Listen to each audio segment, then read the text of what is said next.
And I want to welcome y'all out to the Good Things Jackson show, all right? And we're going to give y'all the ground rules for this show right off before we get started, all right? If you're tuning in for the tea, this is not that show. If you're tuning in for controversy, if you're tuning in because you want to hear somebody get into somebody's business, that's not what we do here. We are here to talk about Good Things Jackson, and we are here to pump positivity into this city. We're going to be talking to the movers and the shakers and everyone that's doing something positive in the city of Jackson. If you've got a positive event that you're doing in the city of Jackson, we want to have you right here on Good Things Jackson, because you know what? The narrative about this city that they're putting out to the rest of the world is absolutely wrong. There are those of us who love this city, and we know that this city is great and can be great. So this show is going to be about changing the narrative. We're not going to gloss over anything, all right? Because of course, we've got a lot of stuff to talk about today.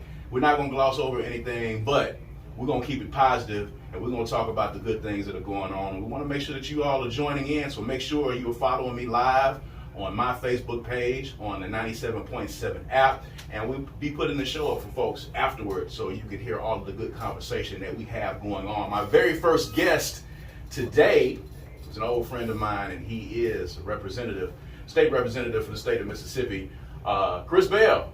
In the building. Hey, appreciate you for having me, bro. Hey, man, I appreciate you for being here. Of course, I want to start this thing off with a bang, and I know you always bring good information for those of us that are following what's been going on with the legislature.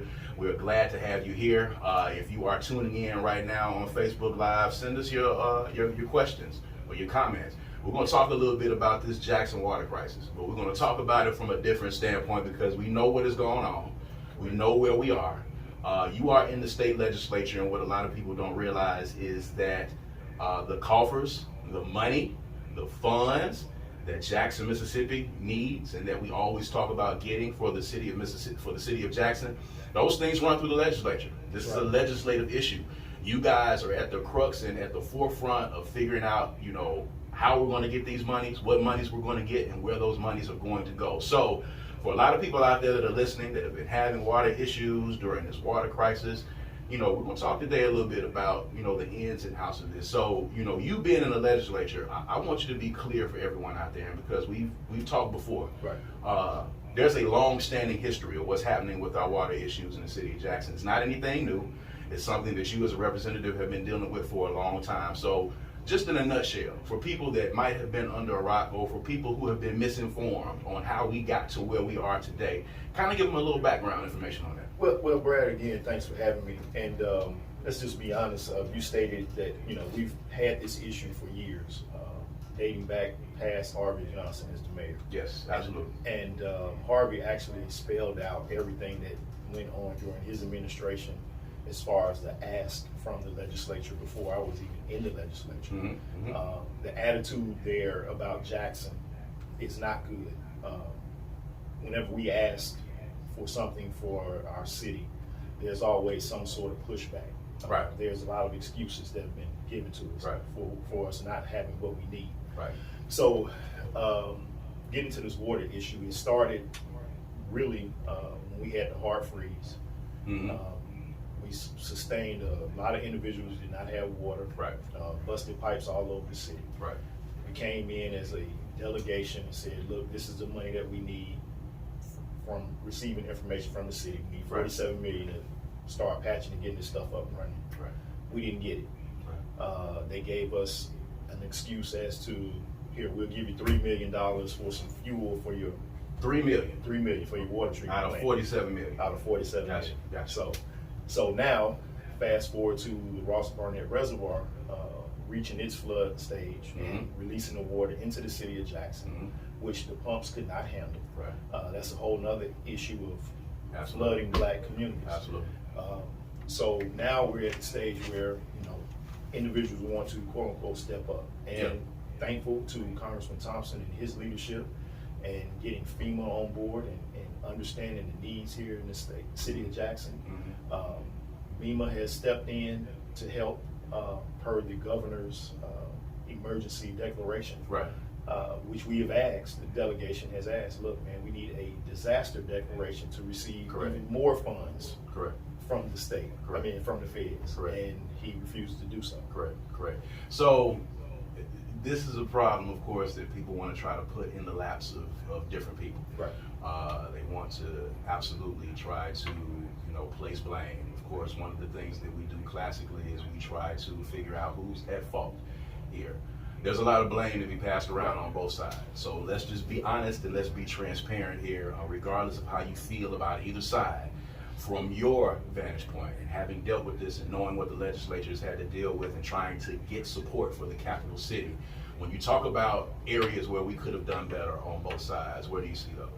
Well, I'm gonna be very straight up with one of the areas that we could have done way much better is having all of our ducks in a row with respect to having a solid, concrete plan, so to speak. Right. Now, we have received information from the city that details out, different areas of need and emergency situations where this area may be at risk more so than other areas. We have that, Right. but it's more so of a communication issue. The city and the state, it's been years since they've been able to get along. Right. And again, it dates back to Harvey. And I think that, like I said in another interview, everybody don't have to check their egos at the door. Right. Especially our governor. There's some bad blood. There's some bad blood. And I want to be clear here too, because on Good Things Jackson, we're gonna keep it real. Right. The problems that our legislature and that our Jackson delegation has had at the Capitol began when Harvey Johnson was elected to office. Correct. It began in 1997 when it was clear that the city was going to be led by black leadership, and suddenly in the legislature we began to have this problem of doing things for the capital city, and that neglect has eroded over time. Correct. Now, in that, of course, we do know that there could have been some things that definitely could have been done differently from city leadership side. This is a city issue. But what have you guys, the Jackson delegation, you and Senator Blunt and Senator John Horn and Zakiya, what have you guys been trying to do to try to foster a better relationship? Because that's going to be key, correct? Right. It is a key. I will tell you that we do have great relationships with our leadership, especially on the House side. Speaker Gunn has realized that the city of Jackson is the core, and everyone else on the outside of the core fails, everybody else fails. Absolutely. He understands that. He has been very upfront in saying, I'm going to help the city of Jackson. I'm going to do all I can. He has not turned his eye or made any disrespectful statements as our governor has done. Mm-hmm. So let's talk about that. I don't mean to interrupt you because I know you've been chomping at the bit to talk about this. So the governor of Mississippi was in Hattiesburg, right, a couple of days ago. Made a statement about being happy to be in the city of Hattiesburg and glad to not be in the city of Jackson, and it kind of made a lot of disparaging, backhanded comments about the city of Jackson and the leadership in the city of Jackson. And this is someone that is supposed to be charged with taking care of all Mississippians. So to use us as the butt of a joke in front of an entirely different constituency. Correct. By the way, Hattiesburg now being majority black themselves, just now eclipsing the 50% mark in Right. the city of Hattiesburg. As a legislator, as a lawmaker, what were your thoughts when you heard these comments and the subsequent buzz that came from these comments that he made? Well, I'm going to tell you straight up. I was more than angry because I heard him say it at another meeting that I was attending. He made the same statement.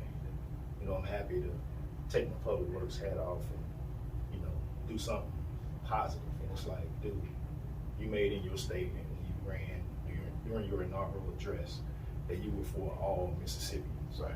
I have yet to see it. And I hope everybody that can hear my voice and those that may hear it down the line, 2023 needs to be a change in that governor's mansion. Absolutely. Absolutely. I mean, our voices must be heard because it is very evident, very clear.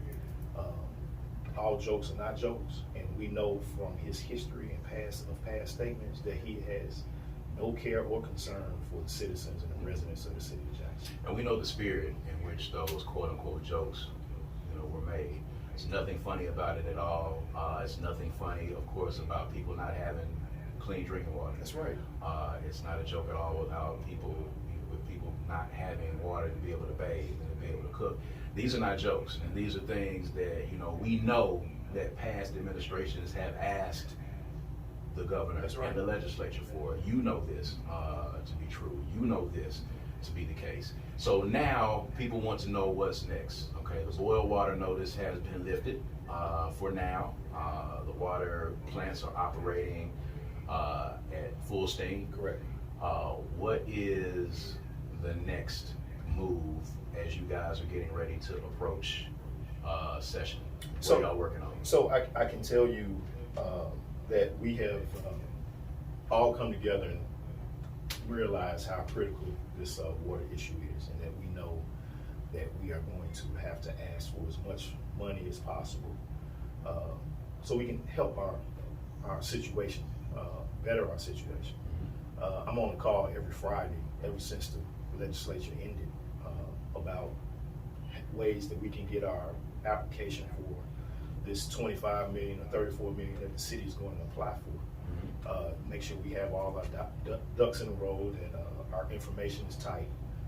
We have individuals that are helping us. You've heard mention the Kellogg Foundation, Yes. the Water Alliance, and things of that nature. Yes. So they are very instrumental in helping us get this application in and the plan to go forward. I mean, there are some viable options out. Some people are mentioning regional waterization. Some other individuals are mentioning someone taking it over and us keeping the revenue. So that's another option, public-private partnership, so to speak. So there are a lot of options out there. We want to make sure that the city maintains its revenue, because if we lose that revenue from the water treatment plant, we'll be in trouble as a city. We won't be able to control our rates. Someone else can come in and tell us how much we have to pay, and that's a whole nother cluster. Right. So we want to make sure that we have the optimal control of it, but yet providing excellent service to our residents. And I think a lot of people don't understand that if it does get regionalized, if somebody does come in and take over, then at that point we could be looking at higher water rates. Correct. So then again, this issue falls back on the most impoverished of us. That's right. That are here. The poorest of us are going to have to take the brunt, of these issues. Explain to folks, because a lot of people say, well, the mayor needs to be able to do this and the governor needs to be able to do that. Explain the legislature's part in this, because you guys are the conduit. We are. You guys are the means by which the money flows. So you guys actually play, if not the most important part, one of the most important parts. So explain how that works and how you guys are a conduit for those funds as they come into the city of Jackson. So we are, I know we're all good things Jackson, but we are in the super majority of the legislature. Yes. So that makes it difficult. Yes. But our goal as the members of the legislature, especially the Hinds County delegation, is to get as much money as we can for our city. It's going to be some give and take. I'm not for sure what is going to have to be given up and what we're going to have to take. But there is not necessarily a hard line, but there's a goal. And along with the help of the city, because they are key. It's really what the city wants and what the city needs. Right. We are that individual that goes and takes care of those negotiations and meetings with our governor and lieutenant governor. So we are, in essence, almost a messenger, but not a messenger, but we are as you said, a conduit to making sure that the city's plea is heard. Yeah. And so, How have those talks gone? We've seen some conversations with you guys and the mayor at the table with Congressman Thompson. How have those talks or negotiations gone so far? Well, those conversations that you saw with the congressman and the FEMA director were basically outlining ways that the governor could help the city of Jackson. And it was basically a meeting of putting all parties at stake that have a stake in this water situation. And something I didn't realize, that cancer patients were greatly affected. Yes. Blew my mind. I mean, it's something that you think about everything else. So I can't. You take it for granted. Yeah, actually, you take it for very granted. much so, Yeah, very right. much so. So you had a lot of people at the table that were expressing their concerns and basically laying out, here's how I can help. This is what I can do. Here are some monies that I actually qualify for to help my situation through the Fed. So it was a great meeting. Looking forward to the session when it starts. I know we will not have a special session before Right. January. Right. Was that asked for a special session? It was asked by the Hinds County senators. They asked for that special session. I'm not in favor of a special session because you don't have all your ducks in a row. You don't know what you're asking for in the special session. You can come in and say, I want a special session, and they have already made up their mind to regionalize our water treatment plant, and we, yeah. So I think once we get together next week, we have a meeting set up with the Department of Health on the 28th to give us an update on what's going on with the water. So we will have more information after that, and I'll definitely shoot you some info Please on do. it. Please do, so we can definitely inform folks next week on the show. My question is, Congressman Thompson is, not committed to whether or not he feels that the city of Jackson should maintain control of the water system once this issue is passed. He says, I have not really seen a comprehensive plan. The mayor has said, yes, we have presented this plan. It's a lot of different stories on a lot of different sides here. In your opinion, from watching it from the vantage point that you're at, what do you feel about Congressman Thompson's comments? And do you feel right now confident enough in saying after this crisis is over that we hand control back to the city of Jackson immediately, if not eventually, but immediately handing control of the water system back over to Jackson? What are your thoughts on that? Well, I think the congressman had, matter of fact, I know he had valid concerns. We all have valid concerns about that.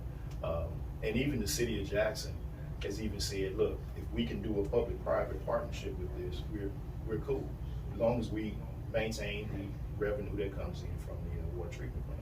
So there's a lot of options out there. I think that the congressman made a very strong point in saying, like, look, Jackson may not be able to run it, but he definitely did say they wouldn't control it. Right. So that is what everybody's missing in that statement. And control, I think, is very important. Talk about the parameters that they want to put on the city of Jackson. There were a lot of people who said, well, if you are having trouble with the plant, you should just acquiesce and let them control the money and let them, give you the guidelines on which the money needs to be spent, and, treating, a grown man, a grown mayor, like a child, and doing things, of course, that they're not asking any other jurisdiction to do. What do you think happens, moving forward as it relates to these monies, as it relates to control of this water plant? Do you think eventually that there's going to be a set of parameters that we're going to have to deal with there, or are they going to just give control back over to the city of Jackson? Well, I think there are going to be some parameters added. Like I said earlier, I don't know what we're going to have to give and take. I'm sure that's going to be on the table, but for me personally, it's going to be for the city to maintain control of the water treatment plant for the purposes of receiving those revenues that the city of Jackson needs, first and foremost. I don't have an issue with another company running it and the city of Jackson getting that revenue. I don't have an issue with the city of Jackson leasing it to another company to fully run it, and they pay the city of Jackson those revenues. I don't care about that. But what I do care about is the mentality of some of those members that don't reside in the city of Jackson, Hinds County. Yeah. That's what I care about, because sometimes they can be a little vicious and pop off at the mouth and say things and then come back and say, I really didn't mean this. But I want to make sure that we as a delegation and as a city, that we put our best foot forward so we can make our plea to this legislation. Because look, the entire world is on the city of Jackson. Their eyes on the city of Jackson. Yes. I mean, anytime BBC calls me for an interview, I mean, that's major. And not even in a good sense. Correct. These comments are coming in and it's shining a very negative light on the city. But we know that this city is great, and we know this is a problem that has persisted for a very, very long time, and it's something that we're going to have to fix going forward. So your advice to your constituency your citizens going forward before we go into this break. What should they do as citizens if they're still experiencing, cloudy water, if they're still experiencing muddy water, if the services have not gotten back up to par again? How can they get in touch with you, or who should they get in touch with to report it so that we can try to get everything back online again? Yeah, so if you are experiencing any situation with your water, as you said, Brad, you can call the Department of Health or the City of Jackson. There's an 800 number, and I don't know it off the top of my head, but if you go to the website, it's on the Mississippi Department of Health's website. Mississippi Department of Health website. Yeah, where you can report these issues to them, because they'll be in charge of running it for the next couple of months, at least until after January. I know that for a fact. So any type of issues like that, still do your normal reporting to the city offices and the Department of Health, and just keep the faith. We are, and I say we as a member of the delegation, Hines County delegation in the City of Jackson, we are working to come up with a solution. There it is. You are tuned in to Good Things Jackson. I'm your host, Brad Kamikaze Franklin. We have had Representative Chris Bell in the studio with us today.